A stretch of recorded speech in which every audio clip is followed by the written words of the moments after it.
Hello guys, welcome back to my YouTube channel. അപ്പോൾ ഇന്നത്തെ video എന്ന് വെച്ചാൽ ഒരു വാട്ട ഈറ്റിൻ്റെ ഇടയാണ്. അപ്പോൾ ഇന്ന് ഞാൻ രാവിലെ എണീച്ചേക്കായിരുന്നു, കാരണം എനിക്കൊരു എൻഗേജ്മെൻറ്റ് ഫംഗ്ഷൻ ഉണ്ടായിരുന്നു. അതുകൊണ്ട് തന്നെ നേരത്തെ എണീറ്റ്, അല്ലെങ്കിൽ കുറച്ചും കൂടെ ലേറ്റായിട്ടാണ് എണീക്കുന്നത്. ഓണം കഴിഞ്ഞിട്ട് ജിമ്മിലോട്ട് പോയിട്ടില്ല, അതുകൊണ്ട് തന്നെ നല്ല ലേറ്റായിട്ടാണ് എണീക്കുന്നത്. അപ്പോൾ ഞാൻ എണീച്ചിട്ട് ഇങ്ങനെ ആലോചിച്ചുകൊണ്ടിരിക്കുകയാണ്, ഇനിയിപ്പോൾ പോയി റെഡി ആവണം, കുളിക്കണം, നനയ്ക്കണം, അങ്ങനെ ഒരുപാട് പണിയുണ്ട്. അങ്ങനെ രാവിലത്തെ ബ്രേക്ക്ഫാസ്റ്റും കഴിച്ചിട്ട് ഞാൻ വിചാരിച്ച് ഈ പരിപാടിക്കൊക്കെ ഇറങ്ങാണ്. അങ്ങനെ ഞാൻ ഫുഡ് കഴിക്കാനായിട്ടിരുന്നു.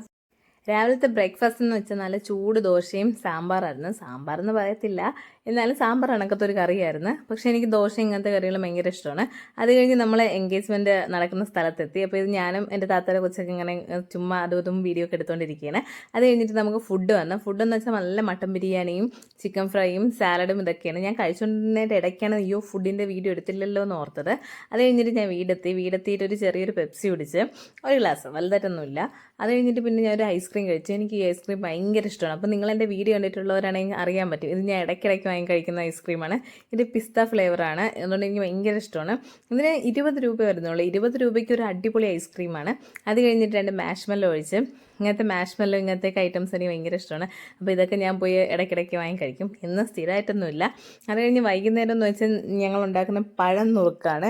ഞാൻ ഇങ്ങനെ ഓണ സമയത്ത് ഒരുപാട് വീഡിയോസിൽ കണ്ട് ഇങ്ങനെ പഴം നുറുക്കുണ്ടാക്കുന്നത്. അപ്പോഴേ ഞാൻ വിചാരിച്ചാൽ ഒന്ന് ഉണ്ടാക്കി വെക്കണമെന്ന്. അപ്പോൾ വൈകുന്നേരം വലിയ ഫുഡൊന്നും ഉണ്ടാക്കുന്നില്ല എന്ന് കണ്ടപ്പോൾ ഞങ്ങളിത് ഉണ്ടാക്കാനായിട്ട് ഇറങ്ങി. ഭയങ്കര വലിയ പരിപാടിയൊന്നുമില്ല, ഭയങ്കര സിമ്പിളാണ്. 2ാം പാലിൽ നമ്മൾ ഏത്തപ്പഴം നുറുക്കിയിട്ടിട്ട് വേവിച്ചെടുക്കണം. അതിനുശേഷം ഇങ്ങനെ നമ്മൾ ശർക്കര പാനി ഉരുക്കിയിട്ട് അതിലോട്ട് ഒഴിച്ചെടുക്കണം. പിന്നെ കുറച്ച് നെയ്യും ഏലക്കയും കൂടെ ഇട്ട് നല്ലോണം വഴറ്റിയെടുക്കുമ്പോൾ സംഭവം റെഡിയായി. ഇതും പപ്പടവും കൂടെ കൂട്ടി കഴിക്കണം, അടിപൊളിയായിരുന്നു. അപ്പോൾ ഇന്നത്തെ ഫുഡ് അടി ഇത്രയേ ഉള്ളൂ. നിങ്ങൾക്ക് എൻ്റെ വീഡിയോ ഇഷ്ടപ്പെട്ടെങ്കിൽ ഒന്ന് ലൈക്ക് ചെയ്യുക, ഷെയർ ചെയ്യുക, സബ്സ്ക്രൈബ് ചെയ്ത് സപ്പോർട്ട് ചെയ്യുക. ബൈ.